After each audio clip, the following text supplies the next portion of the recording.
My dear students, as per your request मेरा ये video आपको हेल्प करेगा इंटरमीडिएट के बाद के ऑप्शंस को चूज़ करने के बारे में। जैसा कि आप एक बार 10+2 के एग्ज़ाम देते हैं, जैसे आप इंटरमीडिएट की परीक्षा पास करते हैं तो सबसे बड़ा कन्फ्यूज़न आपके आगे होता है कि आप इसके बाद क्या करेंगे, 10+2 के बाद आपको करना क्या है। तो मेरा ये वीडियो आज आप पूरा देखिए और आप डिसाइड कर पाएंगे आपके लिए बेटर ऑप्शंस कौन सा है, आप इंटर के बाद क्या कर सकते हैं। देखिए, सबसे पहले तो आपको ये डिसाइड करना है कि इंटर के बाद आपके पास दो ऑप्शंस हैं। आप फर्दर स्टडी के लिए जाना चाहते हैं, आप ग्रेजुएशन या डिप्लोमा करना चाहते हैं, या आप गवर्नमेंट जॉब की प्रिपरेशन करना चाहते हैं। तो सबसे पहले आप खुद से ये डिसाइड कीजिए कि आपको फर्दर स्टडी करना है, ग्रेजुएशन या डिप्लोमा करना है, या फिर आपको गवर्नमेंट जॉब की प्रिपरेशन करना है। दोनों में कोई भी एक चीज़ डिसाइड कीजिए, फिर मैं इसको फुल्ली एक्सप्लेन करूंगा कि दोनों में कौन कौन से ऑप्शंस आपके पास हैं। देखिए, अगर आपने ग्रेजुएशन या डिप्लोमा को चूज़ किया है तो आपके पास बहुत सारे ऑप्शंस हैं। आप बीएससी जा सकते हैं, 3 इयर्स का कोर्स, आप 4 इयर्स का कोर्स बीटेक कर सकते हैं, या 5 इयर्स का आर्किटेक्चर कोर्स कर सकते हैं। आप डिप्लोमा कर सकते हैं फ्रॉम डिफरेंट पॉलिटेक्निक्स, जर्नलिज्म का कोर्स कर सकते हैं, और एथिकल हैकिंग का भी कोर्स आप कर सकते हैं। अब देखिए, अगर बीएससी का नाम सुनते हैं तो बीएससी का सबसे पहले आपके दिमाग में आता है फिजिक्स, केमिस्ट्री और मैथ्स। मैं यहाँ पर आपको बताना चाहता हूँ कि बीएससी मैथ, फिजिक्स, केमिस्ट्री के अलावा भी कई इंटरेस्टिंग सब्जेक्ट से हो सकता है। For example, animation and multimedia आप चूज़ कर सकते हैं, आप फैशन डिज़ाइनिंग चूज़ कर सकते हैं, मिलिट्री साइंस यूज़ कर सकते हैं, फिजिकल साइंसेज यूज़ कर सकते हैं, और बहुत ही अपने इंटरेस्ट के अकॉर्डिंग आप बीएससी का सब्जेक्ट चूज़ करके आप बीएससी कर सकते हैं। बीएससी के अलावा अगर आप प्रोफेशनल कोर्स में जाते हैं तो 4 इयर्स का कोर्स होता है बीटेक का, that is bachelor of technology, जिसके लिए मिनिमम क्राइटेरिया 50% होता है। आपके इंटरमीडिएट में 50% मार्क्स हों तो आप बीटेक कर सकते हैं, और अपने इंटरेस्ट के अकॉर्डिंग इनमें से कोई भी एक ब्रांच चूज़ कर सकते हैं। For example, aeronautics engineering, automobile engineering, biotechnology, civil and so on. Bachelor of architecture, that is B arch. तो बी आर्क एक बहुत ही ज़्यादा डिमांडिंग कोर्स है आज की दुनिया में, क्योंकि इंडिया एक डेवलपिंग कंट्री है और इंडिया में कंस्ट्रक्शन का मार्केट बूम पर है। तो अगर आप बी आर्क, जो कि 5 इयर्स का कोर्स है, वो करेंगे तो it is the art of planning, designing and constructing buildings. तो अगर आपका इंटरेस्ट बिल्डिंग के कंस्ट्रक्शन, डिज़ाइनिंग और प्लानिंग में है तो आप इस कोर्स को ऑप्ट कर सकते हैं। बैचलर ऑफ जर्नलिज्म, बाकी कोर्सेज से कुछ हटकर आप पत्रकारिता में स्नातक कर सकते हैं।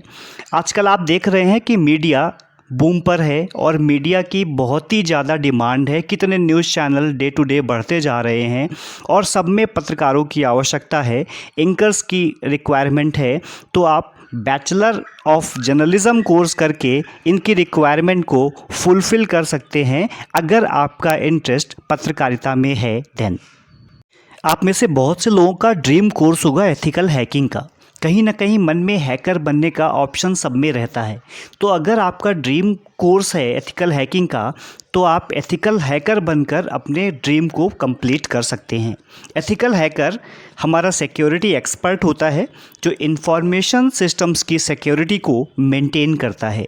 तो अगर आपको इंटरेस्ट है एथिकल हैकिंग में तो आप ये कोर्स ऑप्ट कर सकते हैं। एथिकल हैकिंग के बाद एक और इंटरेस्टिंग कोर्स है, that is bachelor of computer application.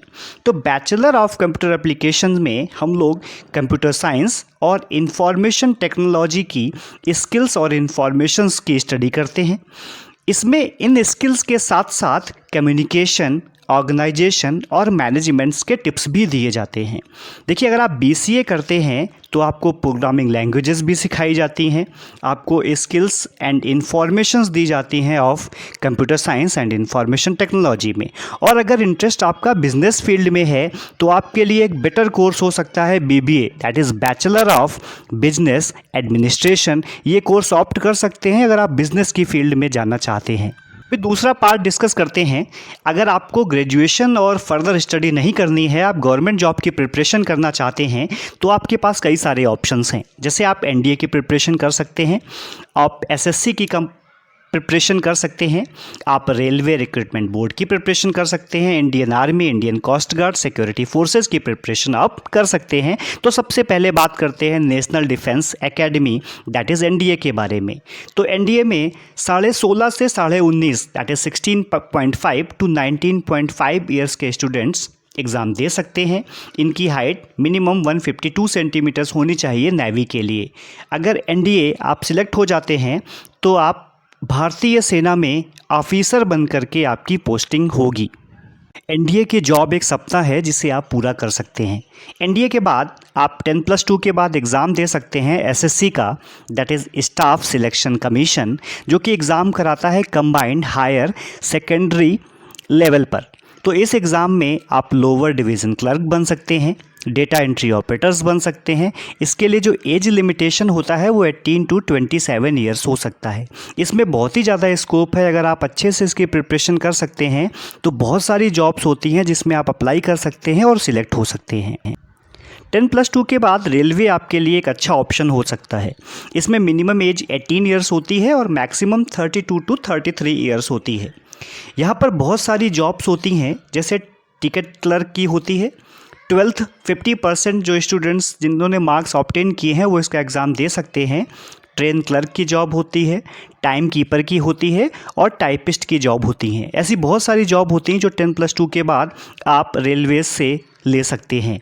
इसके बाद हम लोग बात करते हैं जो सबसे ज़्यादा interesting Indian army, Indian air force और इंडियन नेवी की जॉब्स के बारे में। 10+2 के बाद में आपका सपना होता है इंडियन एयरफोर्स, इंडियन आर्मी और इंडियन नेवी ज्वाइन करने का। तो ये सारे एग्ज़ाम आप दे सकते हैं आफ्टर 10+2।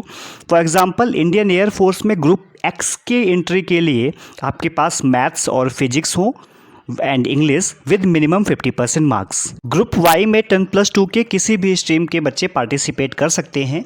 10+2 के बाद में भारतीय तटरक्षक की भी जॉब आपके लिए बहुत ही इंटरेस्टिंग और एडवेंचरस हो सकती है। उसके बाद बहुत सारे सिक्योरिटी फोर्सेस होते हैं जो 10+2 के बाद आप अप्लाई कर सकते हैं, जैसे border security force, central reserve police force, ITBT और सीआईएसएफ। तो ऐसे बहुत सारे सिक्योरिटी फोर्सेस होते हैं जहां पर आप अप्लाई कर सकते हैं। तो आपको ये वीडियो कैसा लगा आप मुझे ज़रूर बताइएगा। एक बात का ध्यान रखिएगा कि आप इनमें से जिस फील्ड को भी चूज़ करते हैं आप 100% डेडिकेशन से उस पर ध्यान लगाइएगा, उस पर पढ़िएगा और आपको 100% सक्सेस मिलेगी।